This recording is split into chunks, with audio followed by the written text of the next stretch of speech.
Hey everyone, and welcome to This Explainer. Today, we are diving into something absolutely wild. We're looking at exactly what NASA found on Jupiter that literally shocked scientists. We're talking about hard, groundbreaking data from the Juno spacecraft that has completely shattered decades of our basic assumptions about the king of planets. I mean, let's kick things off with a pretty massive question, right? We have been looking at Jupiter since Galileo first pointed a telescope at it back in the 1600s. So, how did we get it so wrong? Well, despite centuries of observation, it turns out our knowledge really only ran skin deep. Today's new data proves that the reality of Jupiter is far deeper and honestly way more chaotic than we ever imagined. All right, first up, the X-ray aurora mystery. This was a 40-year puzzle that finally got solved. So, we are starting our descent at the very outer edges of Jupiter's magnetosphere. Now, scientists have known for about 4 decades that Jupiter has the absolute most powerful auroras in the entire solar system. We also knew that electrically charged atoms, ions, were crashing into the atmosphere to trigger these insane, pulsating X-ray light shows. But that left a really crucial missing link. How do those charged particles actually cross millions of miles of empty space to get there in the first place? Because, unlike here on Earth, Jupiter's X-ray auroras exist on closed magnetic field lines, and they pulsate totally out of sync at both poles. It didn't make sense. But Juno, teaming up with the XMM Newton Observatory, finally revealed the exact mechanism. Here's how it actually goes down. First, the solar wind strikes and compresses Jupiter's outer magnetic field. This massive compression heats up trapped ions, which triggers what are called electromagnetic ion cyclone, or EMIC waves. And then the ions literally surf these electromagnetic waves. They just ride them along the field lines across millions of miles of space until, bam, they slam into the atmosphere. William Dunn over at University College London really hit the nail on the head. He said, what we see in the Juno data is this beautiful chain of events. And it really is. By aligning the spacecraft data, researchers finally got to observe this massive, dynamic physics process in action for the very first time.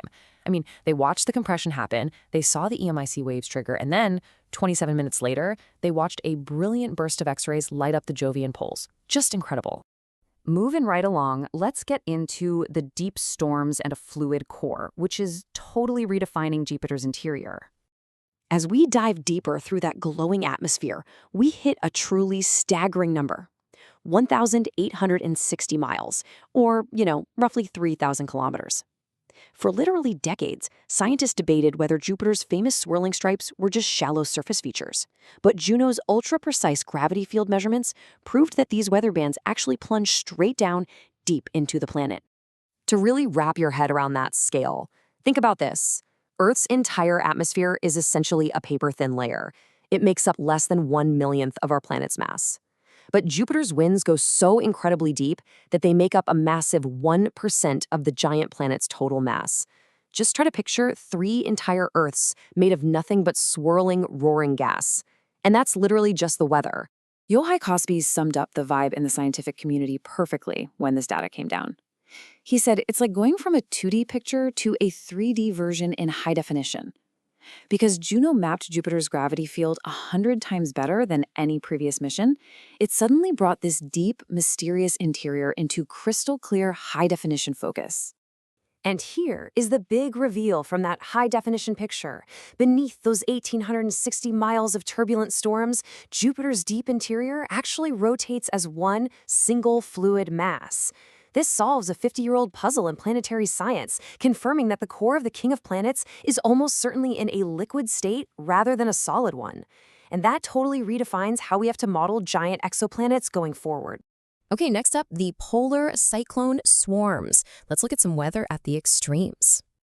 Thanks to Juno's infrared instruments, we've finally got an unprecedented look at regions where sunlight barely even reaches. And what they found were these highly structured, closely packed swarms of enduring cyclones totally dominating the poles. It's almost geometric. At the North Pole, you've got this pattern of 8 distinct cyclones circling one central swirl. Down at the South Pole, there are 5 massive whirls orbiting a central cyclone. There is literally nothing else like this anywhere in our solar system. Just to give you a sense of the scale we're dealing with here, a single one of these tightly packed northern storms is vast enough to stretch the entire distance from Naples, Italy, all the way across the ocean to New York City. And the southern ones, they're even larger. We're talking about absolutely colossal structures. And they aren't just hovering there looking pretty. These colossal, enduring storms are whipping around with incredibly violent force. They're generating sustained winds of up to 220 miles per hour, plunging 45 miles deep into the atmosphere. It is just a chaotic environment. All right, moving on to a brand new shape for the king of planets. Yeah, as if rewriting its atmospheric dynamics wasn't enough, Juno actually forced us to redraw the literal physical shape of the giant planet itself. By beaming radio signals back to Earth through Jupiter's dense ionosphere, scientists carefully measured the bending of those frequencies. And guess what? We now know that Jupiter is actually slightly smaller and noticeably more squashed than the original 1970s measurements from the Pioneer and Voyager missions suggested. It's about 5 miles narrower at the equator and 15 miles flatter at the poles. So it turns out the king of planets has actually been losing a little off the top. For our final major stop today, Io's hidden lava lakes and the glowing visual evidence we finally have. So we are bouncing out from Jupiter itself to its intensely volcanic moon, Io. Juno's infrared instruments mapped the thermal dynamics of its volcanoes, giving us this glowing visual proof that many of Io's hundreds of hotspots are actually active lava lakes. If you look at the thermal maps of Chorus Patera and 63, it's pretty clear. They feature these intensely hot, brightly glowing peripheral rings at the margins, which surround these much cooler, solidifying central crusts. Now, the crucial so what takeaway here is this. While those hot rings look absolutely spectacular in the mid-infrared data, the vast bulk of the volcanic energy is actually radiating quietly from that cold, massive central crust.